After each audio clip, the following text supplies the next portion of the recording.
The meeting room of the Galactic Council fell silent as the vote results appeared on the large screen.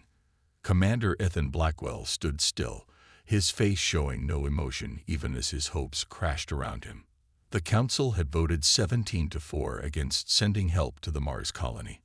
17 species had decided that human lives weren't worth saving. "The Council has spoken," announced High Counselor Zex Troll, his 6 eyes blinking in sequence. "Due to procedural complications and resource allocation priorities, aid to Earth's Mars colony is denied." Ethan's hands tightened into fists at his sides. Procedural complications. That's what they called it when 10,000 human colonists faced death at the hands of Rostian raiders. The attack had come without warning 3 days ago, and Earth's defense fleet was too far to reach Mars in time. Their only hope had been Council intervention, which Ethan had spent the last 72 hours fighting for. Next to him, Ambassador Lisa Morgan's face had turned pale. For 8 years she had represented humanity in this grand hall, believing in the promise of galactic unity. Now she watched as that promise turned to dust. "If I may address the Council," Lisa said, her voice steady despite everything. Zex Troll gestured permission with one of his upper limbs. Lisa stepped forward to the central platform. The gravity was slightly stronger than Earth's, but she stood tall. For 300 years, humanity has been a loyal member of this council. When the Telnari plague threatened 5 systems, human doctors worked tirelessly to find a cure. When the Dravik and Marani almost went to war over the mining rights in the Seltzer Belt, human mediators negotiated the peace. She looked around at the assembled delegates, making eye contact with as many species as possible. Some couldn't meet her gaze. When the Vrostian Empire first appeared at the edge of Council space, human admirals shared defensive strategies that protected all our worlds. Lisa continued. And now, when humans need help, you hide behind procedures. The Marani delegate, a floating crystalline structure, emitted soft colors of apology. Ambassador Morgan, we sympathize, but Council protocols for military intervention require. I know the protocols, Lisa interrupted. I helped write them. They allow for emergency action when lives are at immediate risk. You simply chose not to use them. In the back of the chamber, Kraz Tull, the ancient Valerian historian, watched with sad eyes. His species lived for centuries, and he had seen civilizations rise and fall. He knew what was coming before anyone else. Lisa squared her shoulders. I have been authorized by the President and Congress of the United Earth Government to deliver this message. As of this moment, humanity withdraws from the Galactic Council, effective immediately. Gasps and murmurs filled the chamber. Several delegates began speaking at once. You cannot be serious. This is an emotional overreaction. The procedures must be followed for withdrawal. Zex Troll banged his ceremonial staff for order. Ambassador Morgan, surely your government understands that withdrawal requires a formal process of deliberation, lasting no less than 1 standard year. Lisa pulled out a small device and pressed it. Around the chamber, the personal screens of each delegate lit up with a document.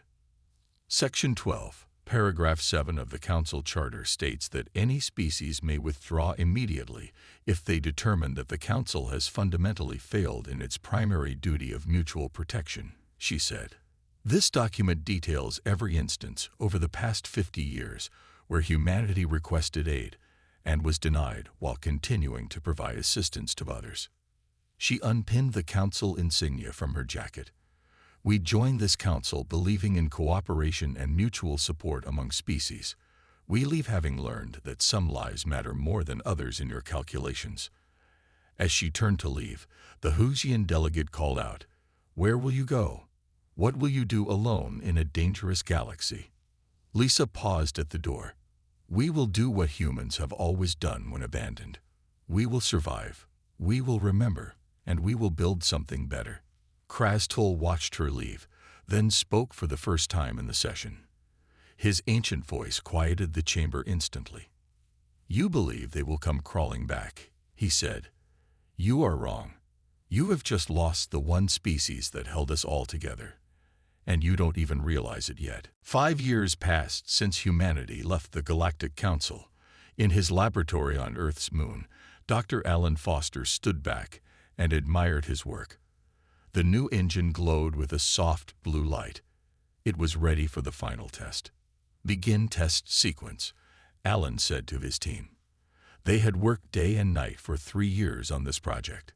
Without the Council's rules holding them back, human scientists were free to explore ideas that had once been forbidden. Alan's faster-than-light drive was just one of many breakthroughs. The engine hummed to life. On the screens, numbers flashed by as the computer measured its power. When the test ended, the room erupted in cheers. "We did it," said Alan's assistant. "This engine is 3 times faster than anything the Council has." Alan smiled. "And twice as efficient. Their ships need to stop and recharge after 2 jumps. Ours can make 6. Across the solar system, humans were creating new technologies at an amazing pace. Without Council limits, they built better ships, stronger shields, and more powerful weapons. But they also made advances in medicine, farming, and clean energy." Admiral Diane Kelly watched from the bridge of her ship as the Earth Defense Fleet performed exercises near Jupiter. 5 years ago, they had been a small force. Now they had grown into the strongest independent fleet in this part of space. "Status report," Diane ordered. "All ships in formation, Admiral," her officer replied. "The new shield systems are working perfectly." Diane nodded with satisfaction.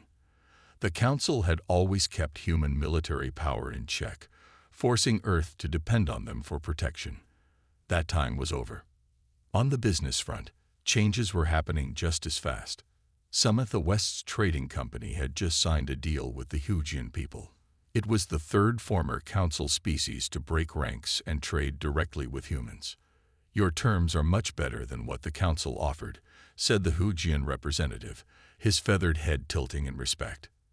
"That's because we believe in fair trade," Samantha explained. "No hidden fees, no political strings attached." The Hugian seemed relieved. "The Council threatened to sanction us if they found out about these talks." "They're scared," Samantha said. "They see what's happening. More species are choosing to work with us directly." Meanwhile, at the Council headquarters on Centauri Prime, things were not going well. The great chamber that once hosted smooth diplomatic meetings was now filled with angry voices. "The Dravik mining operation in our system must stop immediately," shouted the Mirani delegate, its crystalline form flashing red with anger. "We have rights to those resources by Council law," the Dravik representative rumbled back.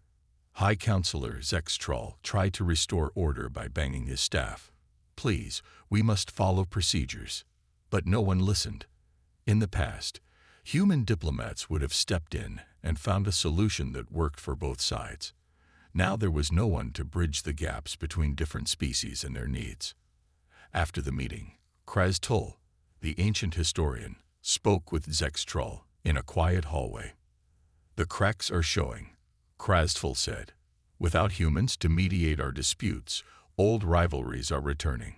Zextrol's 6 eyes blinked nervously. "They will come back. They need the Council." Krastul shook his head slowly. "I monitor their progress. They grow stronger each day while we grow weaker.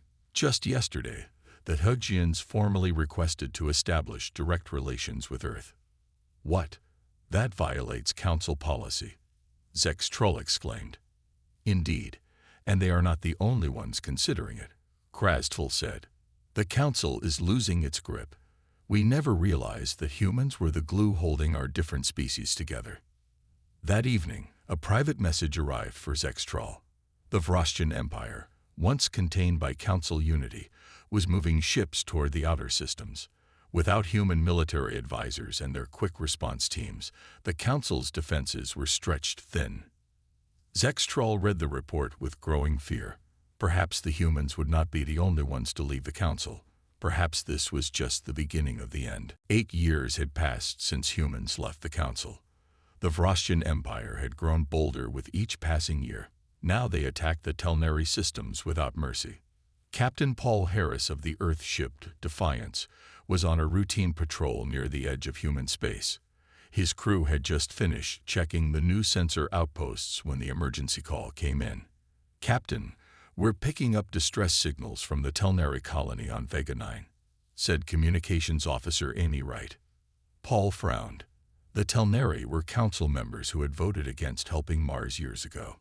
Still, he couldn't ignore people in danger. "Put it on screen," he ordered. The image showed chaos. Buildings burned while Telnari civilians ran for safety. Vrostian troops moved through the streets, capturing or killing anyone they found. "How far are we from their position?" Paul asked. 20 minutes at maximum speed, sir, replied his pilot. Paul thought quickly. Earth's official policy was non-interference in council matters. After being abandoned by the council, many humans felt they owed nothing to council species. "Sir, what are your orders?" Amy asked. The crew watched him, waiting. Paul took a deep breath. "Set course for Vega 9, maximum speed. Alert medical to prepare for casualties." "But sir," his first officer began. "Our orders." "I know our orders," Paul interrupted, "but I also know what's right. Send a message to Earth Command. Tell them we found survivors in need of immediate assistance." 20 minutes later, the Defiance arrived at Vega 9. 3 Vrostian attack ships orbited the colony. They were not expecting company. "Target their engines only," Paul ordered. "I want them disabled, not destroyed." The Defiance moved quickly, firing with precision. The Vrostian ships, surprised by the sudden attack, could not respond in time. Within minutes, all 3 floated helplessly in space. "Sir, Vrostian ground forces are starting to pull back to their landing sites," reported the tactical officer. "Good. Prepare landing parties. Priority is civilian evacuation," Paul said. On the surface, the human rescue teams moved through the colony. They found Telnari hiding in basement shelters and secret rooms. "You're human," said one Telnari elder when the rescue team found his family. His voice showed surprise and shame. "Why would you help us after what the council did?" Lieutenant Kelly Rivera helped the elder to his feet. "Because that's what humans do. We help people who need it." All across the colony, similar scenes played out. Human medics treated Telnari wounded. Security teams protected evacuees from Vrostian stragglers. Transport ships carried survivors to safety. One young human soldier found a group of Telnari children hiding in a school building. As he led them to safety, he recorded a message for his family back on Earth. The video showed him carrying a Telnari child while helping others walk beside him. "Just doing what's right," he said to the camera. "These kids didn't vote against helping Mars. They're just caught in the middle." That video spread quickly across galactic networks. Council species watched in shock as humans, the people they had abandoned, risked their lives to save Telnari civilians. The Council had not even sent ships yet when humans were already evacuating survivors. On Centauri Prime, the Council held an emergency session. The attack on Vega 9 was just one of many. The Vrostian Empire had attacked 7 Council worlds in the past month. "Our response forces are too slow," complained one delegate. "The Vrostians are always gone before our ships arrive." "We need the human rapid response protocols," said another, "and their defensive strategies." High Counselor Zextrol looked tired. His term had seen the Council's influence shrink year by year. "Perhaps we should formally request human assistance." The chamber fell silent. The idea of asking humans for help after what had happened seemed impossible to many. Then news arrived that made the situation even worse. A human merchant fleet near the Telnari homeworld had just changed course to intercept a large Vrostian battle group. The merchants had converted their ships to carry weapons and were moving to protect a Telnari world, something the Council had failed to do. Krastal, watching from his seat, gave voice to what everyone was thinking.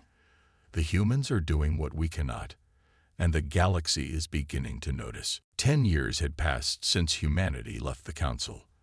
The galaxy was a very different place now. The once mighty Galactic Council controlled only a third of its former territory. Many species had either declared independence or formed alliances with humans. On the neutral space station, Harmony, Ambassador Claire Bennett of Earth prepared for the most important meeting of her career. Representatives from 12 former Council species would attend. It was time to build something new from the ruins of the old order. "Are you nervous?" asked her aide, Ryan Lewis. Claire checked her appearance one last time. "A little. This meeting could change the course of galactic history. The security teams have swept the entire conference level twice," Ryan assured her. "Everything is ready." Claire nodded. After the events of the past decade, security was a major concern.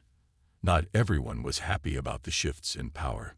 The conference room was large and circular, with a table designed so that every seat was equal.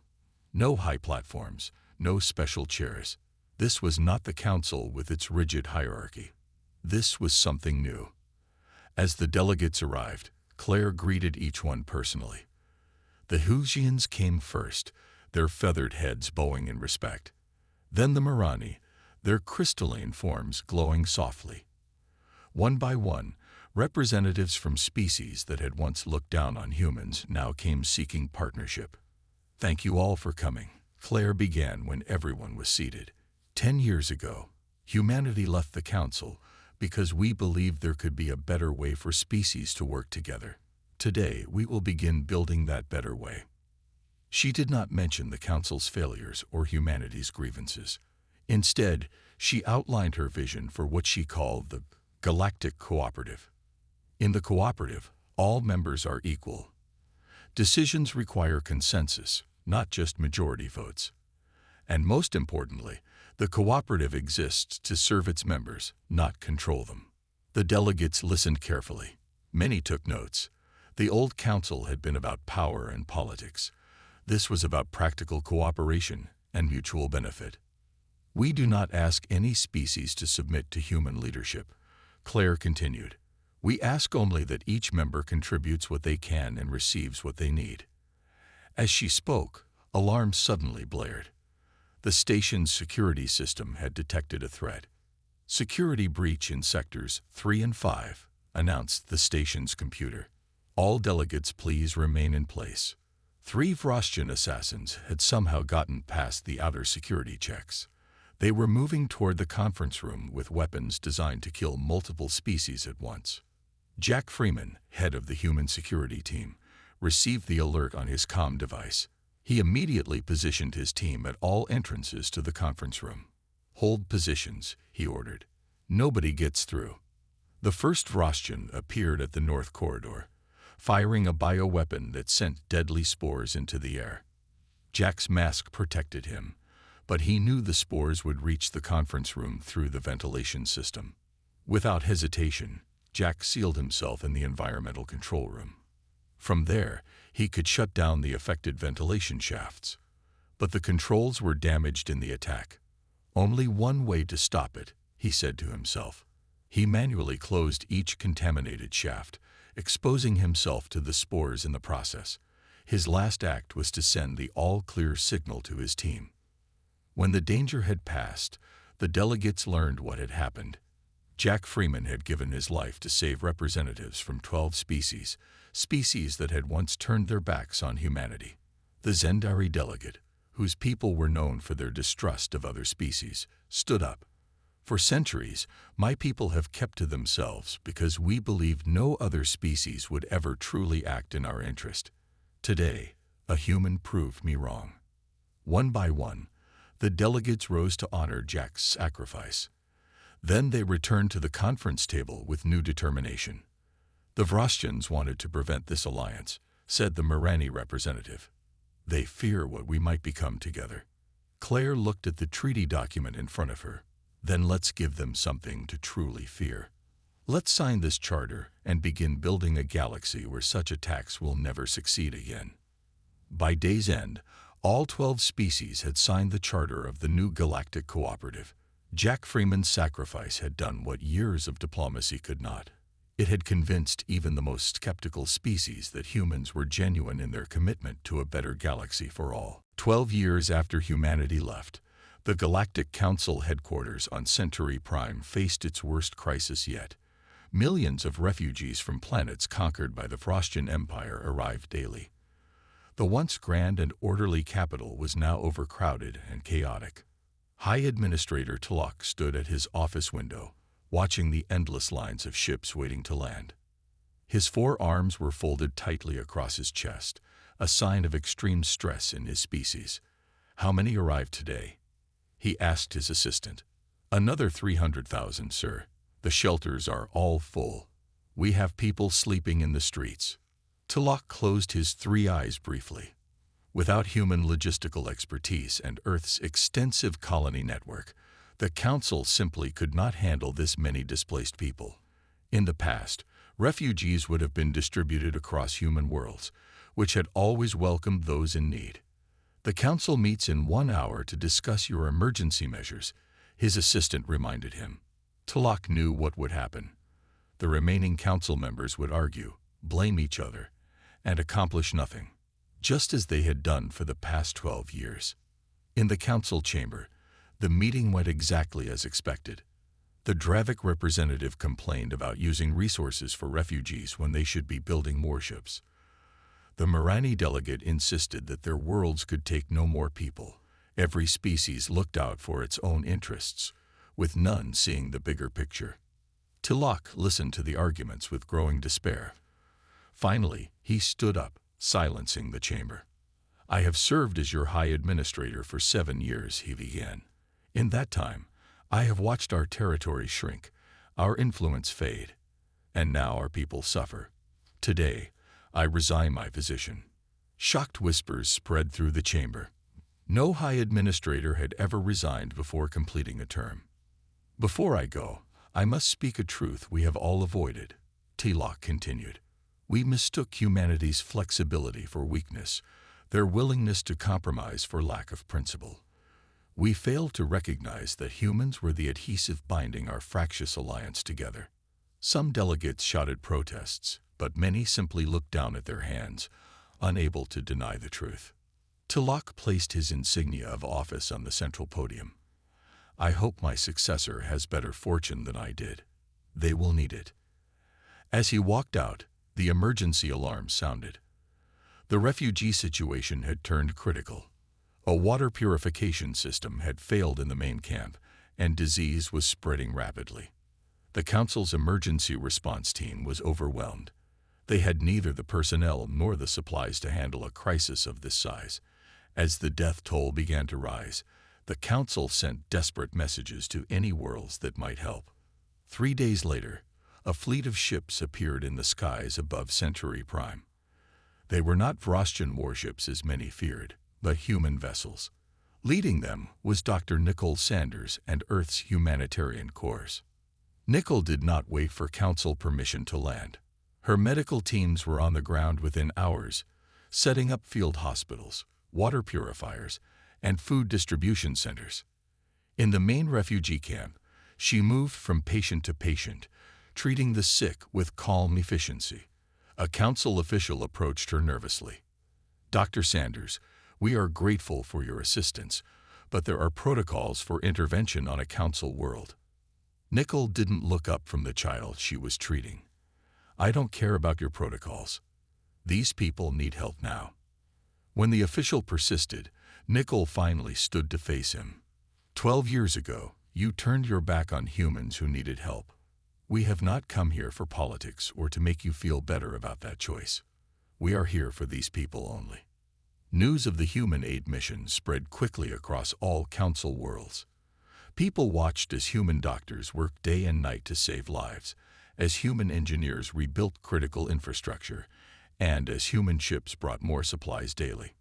No political conditions were attached to the help. No treaties were demanded. The humans simply saw suffering and responded with compassion. On many Council worlds, citizens began to question their leaders. If humans could help strangers with no expectation of return, why couldn't the mighty Council do the same for its own members? The remaining authority of the Council crumbled a little more each day as ordinary people looked to humanity as an example of what leadership should truly be. 15 years had passed since humanity left the Council. The Vrostian Empire now controlled nearly half of what was once Council space. Many worlds had fallen, and millions of people from dozens of species had been displaced. On the Vrostian command ship, Conqueror, Supreme Commander Grath studied the star map showing his empire's expansion.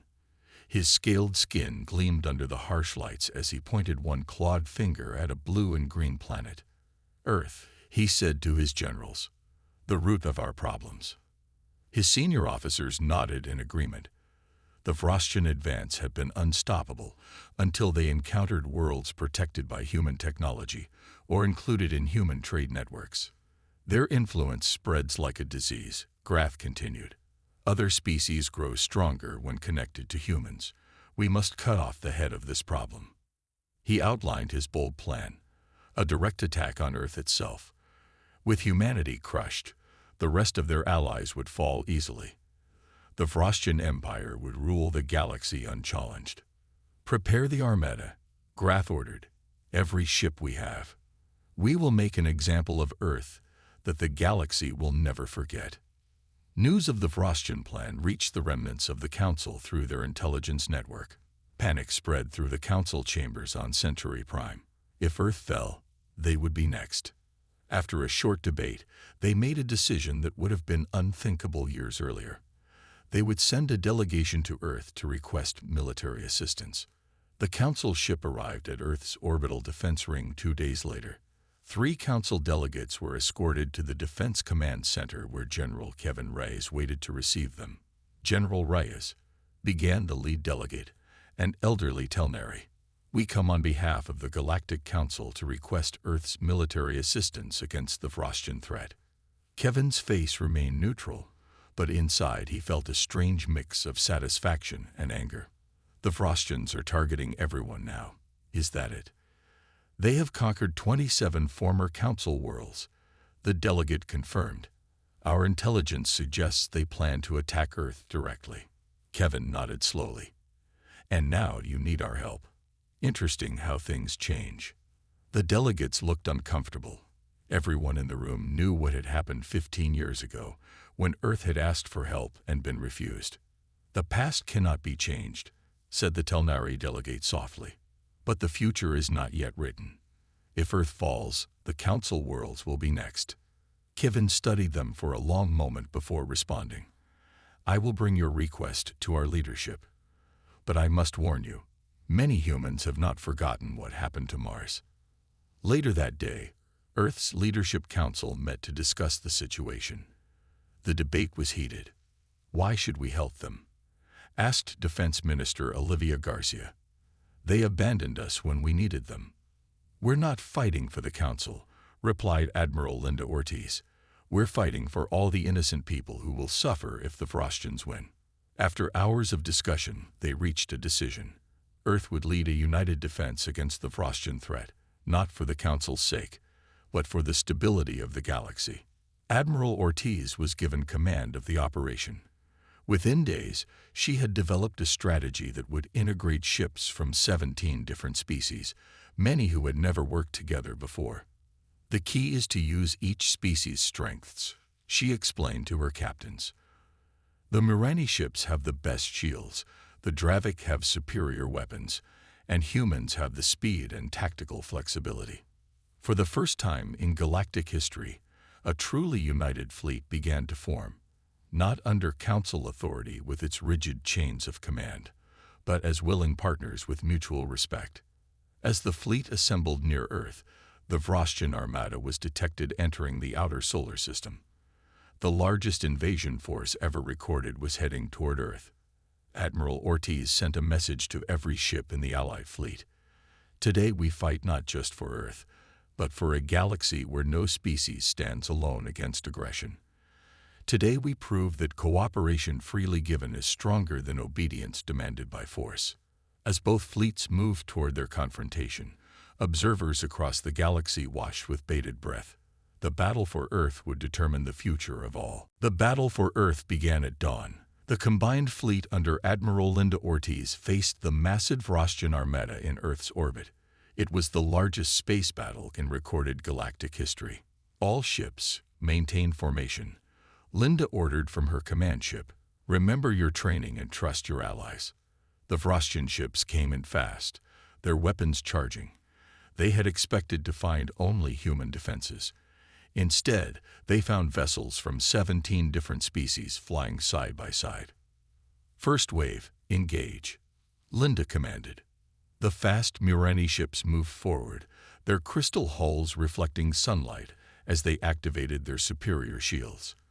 Behind them, the heavy Dravik cruisers prepared their powerful weapons. Human vessels moved quickly between them, coordinating the attack. On the Vrostian command ship, Supreme Commander Grath watched with growing concern. "What is this? The Council species fight alongside humans now." "It appears so, Supreme Commander," his officer replied. "And they are using tactics we have never seen before." Grath growled in anger. "It changes nothing. Press the attack. Target Earth directly." The battle spread across Earth's orbit. Ships from both sides took heavy damage. But the combined fleet was fighting with something the Vrostians didn't understand. True cooperation between different species, each using their unique strengths. While the space battle raged above, some Vrostian ships broke through and landed troops on Earth's surface. In cities around the world, people from dozens of species worked together in emergency response teams. Former enemies now protected each other from a common threat. In Chicago, a group of Telnari teachers helped human children to safety while Dravik soldiers held back Vrostian troops. In Tokyo, Murani healers worked alongside human doctors to treat the wounded. Steve Collins watched the battle from his position at the Global Defense Center. He was not a soldier or a pilot, just a civilian engineer who worked on Earth's atmospheric systems. But as he watched the Vrostian ships targeting population centers, an idea came to him. "The atmospheric regulators," he said suddenly. "We can use them." His supervisor looked confused. "Those are for controlling weather patterns. How would that help us now?" Steve explained quickly. Earth's atmospheric regulation system used satellites to manage climate. But with some changes, those same satellites could create targeted electromagnetic pulses that would disrupt Vrostian targeting systems. "It won't stop them, but it might blind them long enough for our ships to target their command vessels," Steve explained. His plan went up the chain of command and reached Admiral Ortiz within minutes. She immediately gave her approval. "Do it," she ordered, "and tell Mr. Collins he may have just saved millions of lives." Steve and his team worked frantically, reprogramming the atmospheric regulators. It was dangerous work. One mistake could damage Earth's climate controls. But there was no choice. "Ready," Steve said finally, his finger hovering over the activation button. Firing in 3, 2, 1. Across Earth's atmosphere, invisible pulses swept outward. On the Vrostian ships, targeting computers suddenly failed. Their precise weapons became useless as they fired blindly into space. "Now," Admiral Ortiz commanded. The Allied fleet moved with surgical precision, targeting the confused Vrostian command ships. Supreme Commander Grath watched in disbelief as his carefully planned attack fell into chaos. "What is happening?" "Fix the targeting systems." "We can't, Supreme Commander," his officer replied. "Something is interfering with all our systems." One by one, the Vrostian command ships were disabled. Without leadership, the rest of their fleet fell into disarray. For the first time in their expansion, the Vrostian Empire faced defeat. As the battle turned in favor of the Allied forces, intercepted communications from the Vrostian fleet revealed a shocking truth. Their aggressive expansion had begun immediately after they noticed the galaxy weakening following humanity's withdrawal from the Council. "They saw our disunity as weakness," Linda told her officers. "They attacked because they thought no one would stand together anymore." The battle continued for hours, but the outcome was no longer in doubt. The combined fleet, fighting as one despite their differences, pushed back the Vrostian forces. Earth would stand, and with it, a new understanding of what species could accomplish when they truly worked together. 20 years had passed since humanity left the Galactic Council. The galaxy was a very different place now. The defeat of the Vrostian Empire at Earth had marked the beginning of a new era. Earth's orbital diplomatic station, Unity, gleamed in the sunlight as ships from dozens of worlds arrived for the first meeting of the new interstellar parliament. Unlike the old council chambers with their high platforms and special seats, this hall was circular with all seats at the same level. Michelle Davis straightened her jacket as she prepared to enter the hall. As the elected facilitator of the new alliance, she would guide the proceedings but not rule over them. That was the key difference from the old council. "Ready?" asked her assistant. Michelle nodded. As ready as anyone can be when making history. She entered the hall to find representatives from over 40 species already seated. Some were former council members. Others were species that had never been invited to join the council. All were now equal partners in this new alliance. "I call this first session to order," Michelle began. 20 years ago, humanity left the Galactic Council to find our own path. Today, we gather not as rulers and subjects, but as equals united by choice rather than necessity. She looked around the room, making eye contact with many delegates. This alliance operates on principles that the old council forgot. Respect for all members regardless of size or strength, decisions that require true consensus, and leadership that serves rather than commands. On screens throughout the galaxy, billions watched this historic moment. The Vrostian threat had been contained, though not eliminated. Their empire had been reduced to their home systems, where they now faced internal challenges to their leadership. "We didn't leave the galaxy to punish the council," Michelle continued, "but to find our own path. In doing so, we discovered that true strength comes not from dominance, but from diversity embraced as an asset rather than managed as a liability." As she spoke, on Centauri Prime, workers were completing the transformation of the former council chambers into the Galactic Historical Museum. The grand hall where species once argued for power now housed exhibits telling the story of how the galaxy's greatest alliance nearly destroyed itself. In the museum's central display, visitors could see the actual voting record from 20 years ago, when the council refused to help the Mars colony. Beside it was a simple explanation. This decision, made for political convenience, cost the council humanity's partnership and began its decline. Back in the Unity Station, the new parliament moved to its first items of business. They were not debates about power or territory, but practical issues. Coordinating refugee resettlement, establishing free trade zones, and creating rapid response teams for natural disasters. "Each species here brings unique strengths," Michelle told them. In the old council, these differences were problems to be managed. In our alliance, they are assets to be valued. When the day's session ended, Michelle met privately with some of the older delegates who had once served in the council. "Did you ever imagine we would end up here?" asked the Telnari representative, who had personally witnessed humanity's departure 20 years earlier. Michelle smiled. "Honestly, no. When we left, we only knew we couldn't stay in a system that didn't value all lives equally. We never set out to replace the council. Yet you have," the Telnari said, "and created something better." Later that evening, Michelle stood at the observation deck of Unity Station, looking down at Earth. From here, it was a beautiful blue sphere, home to humans, and now to millions of refugees from various species who had found sanctuary there. And Aid approached with an update. "The Vrostians have requested to send an observer to our next session, not as a member, but to watch." Michelle nodded. "Approve it. Everyone should see that there is another way to live together in this galaxy." As ships from across the stars docked at Unity Station, the truth was clear to all.